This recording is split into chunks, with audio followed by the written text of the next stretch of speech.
Það voru nokkuð sökkandi tap alltaf að gera mér í Hugalund fyrir Noregi hér í dag. Hvað er að gerast hjá okkur? Okkur tapir þessum heldur? Mættum með enga einbindingu, vorum bara út úr þessu. Mættum ekki til leiks, það er bara hannig.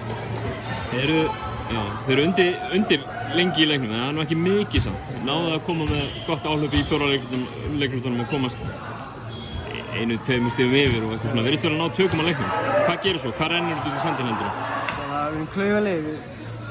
Það datt ekkert hjá okkur í dag. Það var ekkert vonið.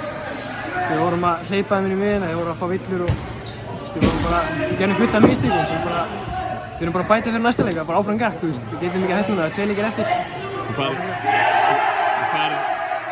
Þú setur niður þrist sem að kemur Íslandi yfir hér á lokamínútunni. Það er svo annan séns alveg í lokin til þess að vinna leikinn. Hvernig eru tilfinningarnir eftir að labba velli og sjá hann skoppa af svona? Það var náttúrulega bara draumur að hitta þessu, maður hugsaði þetta að við varum að sofa næstu á hverjum degi það var svona skotskildi frá henni, sérstaklega í svona leik. Þannig meina, maður leit vel út mínu sjónarhorni, ég held að vera leiðin ofan í Það er það sem það er. Mjög sár eftir þetta sko.